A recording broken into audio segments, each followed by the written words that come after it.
my dear students. Welcome to our IP class. In the previous class, we had learned about data types. We started and we learned about mutability and immutability, then typecasting. That means type conversion also. That means in data types, we studied three types of data types in the previous class. They are int, float, and complex. Int means it is a numeric data type. Three are numeric data type. Int means it does not contain a decimal point. Float means it contains a decimal point like 13.5, and complex means it must have a real and imaginary part. So regarding conversion, if you want to convert any other data type to int, it is very easy. We will use the keyword int followed by bracket or parenthesis. Then inside that we will give the value that we want to convert. If that means if you want to convert 5.5 to 5, what happened? We will write int inside bracket 5.5, then 5 will be the answer. If you want to convert to float, then we will write the keyword float. Inside bracket, we will write the value which we want to convert. For example, if float inside bracket, if we wrote as 5, the answer will be 5.0. Then in the case of complex numbers, it contains both real and imaginary part. So it is in the form of x plus 5j. If we wrote a equal to complex of 5, the output will be 5 plus 0j. If we wrote complex of 101, 23, the output will be 101 plus 23j. That means it contains both real and imaginary part. In today's class, we are going to discuss the next data type, which is string. String means it is group of characters, like my name or your name, Abhishek, Abhinav, Abhinand, all are string because it contains group of characters. Strings in Python are enclosed either by using single quotes or by using double quotes. Both are same in Python, same concept in Python. So we can declare a string as by using variable name. For example, if you use the variable name str equal to computer science, this computer science is a string, you know it contains group of characters. Then if we wrote computer science 123, it also is a string because this 123 is inside quotes. That means it is a string, not integer. So there are many operations. To print a string, we will use print str. If you want to print first character, we can write str of 0. Then we can print use string slicing. These all we will study in detail about in the chapter of string. There is a chapter for string. In that you will study this. Now you don't worry about this. You just understand string is group of characters. If you are enclosing any data inside either in single quotes or double quotes, it become string. For example, inside single quotes, if we wrote as 123, this 123 will be a string. Then we can iterate. String means we can visit all the characters. Character means single character like C, O, etc. by using for loop, etc. We have to study for loop. After that only we can study this. So we will study this in string chapter. Then next is Boolean. Next data type is Boolean. Third one is Boolean. First is number, second is string, third one is Boolean. As the name implies, Boolean means it have two values. You studied Boolean algebra. In Boolean algebra, either true or false. That means for true, it will denote 1 and false, it will denote 0. In physics, we studied. So this boolean in Python is used to store two possible values, either true or false. So we will get output as either true or false. Suppose we are comparing our age. If my age is 40 or 50 or 60 and your age is suppose it is 20, then if you are comparing 60 by using comparison operator, we can compare. If you are checking 60 greater than 25, what happens? 60 is greater, so answer will be true. So for that true, for that return type true, we are using boolean operator, so it will be true. And if I am comparing 20 less than 20 less than 18, then it will be false because 20 is greater than 18. So there are two values for Boolean. They are true or false. Then next data type is list. We have a chapter of list. We have a chapter of string. We have a chapter of tuple. So we will study in detail there. But now you just understand list are the collection of items and each item has its own index value.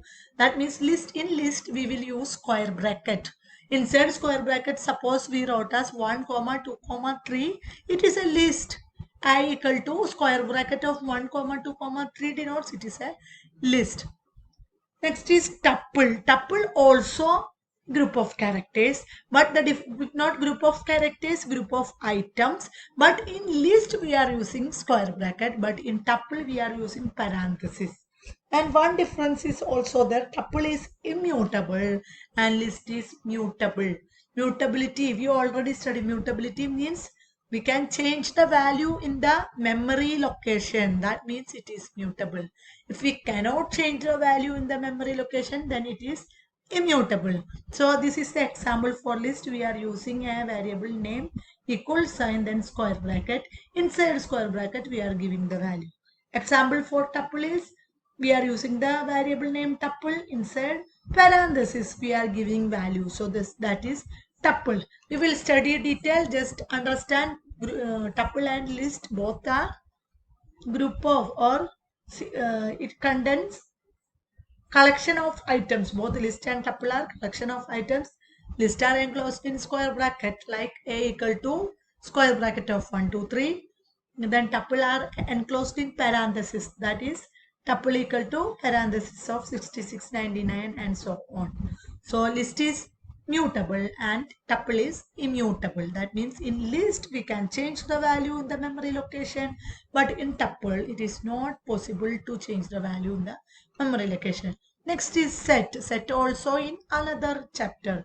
Set means it is an unordered collection. You studied sets in maths. So it contains these symbols which is known as curly braces or braces. So inside this curly braces we are using values. It is an unordered collection of unique and immutable. Immutable set also immutable unordered collection of data. So if we print set 1, what will be the output? 33, 11 and 22. 22 is repeated. It will not printed in the case of set. If you use list, it will be printed. So output will be 33, 11 and 22. It will not be in order. It is an unordered collection of unique items. Then next is dictionary. Dictionary also we will study it in one chapter. Dictionary also unordered collection of items. Dictionary also uses these curly braces, but the difference between sets and dictionary is mutable and sets is immutable. First difference. Second difference is dictionary uses key value pair. That means a key will be there, then there will be a colon and corresponding value will be there. That means for subject computer science class 11, then output will be subject colon computer science comma class colon 11. So for the particular one element there will be two parameters. They are keys and values in dictionary. That is the difference between set and dictionary. So these are the data types: numbers, strings, then we studied boolean, then list, tuple, then we studied set and dictionary. These are the data types. In that only you have to thoroughly understand number data type, because that we will not cover in the next sessions, but remaining all we will cover in the next sessions, because in your syllabus there will be one chapter regarding this. Then next is type conversion. We already specified this type conversion. That means we can change from one data type to another, which is known as type conversion. Python has in integer, if we want to convert to integer, we used int inside bracket, we are giving value. Python has two types of type conversion. They are implicit type conversion and explicit type conversion. As the name implies, implicit means without compelling by anyone, it will be converted. But explicit means somebody is there to compel him, like that. Explicit means forced by someone. So first is implicit type conversion. That means it is known as automatic type conversion. Another name for implicit type conversion is automatic type conversion. It automatically converts from one data type to another. No need to specify any keywords. Automatically converts. We have no involvement. Users have no involvement in the case of implicit conversion. For example, here variable name is numInt. We can use a, b, like it is easy. Here numInt is used. It is 12. Numflow is 10.23. If you are adding two number, what happened? The output will be 20.23. The output will be not 2022.23. So what happened? Really happened is this 12 is converted to float in default. Then the value of 12 becomes 12.0, and then 10.23 is added with 12.0. Then we will get 22.23. So first data type is integer. This is integer, this is float. When we are adding two number, automatically this integer is converted to float. User will not aware about it, compiler will do that. That means when we are converting and if we are adding two numbers, what happened? The result will be 22.23 because the same data type objects are added. It is a rule. So in this case, this 12 is converted to float. Then it is added. So if you are finding addition, what happened? The integer is converted to float in default. We will not know about it. It will do the compiler. So the value of the result will be 22.23. So this is known as in numnew, numint plus numflow. This 12 is converted to 12.0. Then these two variables are added because same data type objects are added. Then suppose if you are printing data type of numint, what will happen? Data type of numint is int. Data type of numfloat is float. Value of numnew equal to 22.23. Then data type of numnew means new value is equal to float. That means result will be float because one is integer and other is float. Then automatically the result will be float. So automatic type conversion takes place, which is known as implicit type conversion.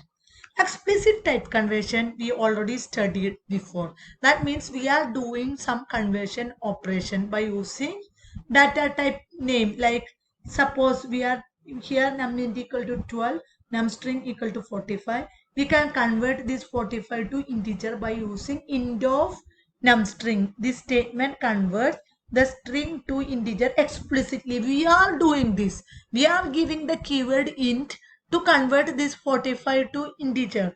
So the usage is doing this. So it is known as explicit type conversion. So here the numInt equal to 12. For addition, for the purpose of addition, this string is converted to integer because string cannot be added. If we are adding to string, then concatenation takes place. We can study in details when we are studying about string. So in this case, this string is converted to integer on behalf of user. If it is float and integer, automatically Python will do it. But if it is string and integer, or if it is string and float, Python will not automatically convert it. We have to do it. Users have to do it, which is known as explicit type conversion. So the code is written by us. This int of num underscore str is written by us, which is known as explicit type conversion. These are the two types of type conversion, implicit and explicit type conversion. Hope you all clear about this class. Let's wind up this class. We studied about all the data types, and the one important topic is type conversion. Definitely will be in your question paper in board exam also, because it is very important, both explicit and implicit type conversion. You know, implicit type conversion is also known as type cohesion, and explicit type conversion is also known as type casting. So let's wind up the session. Thank you and have a nice day.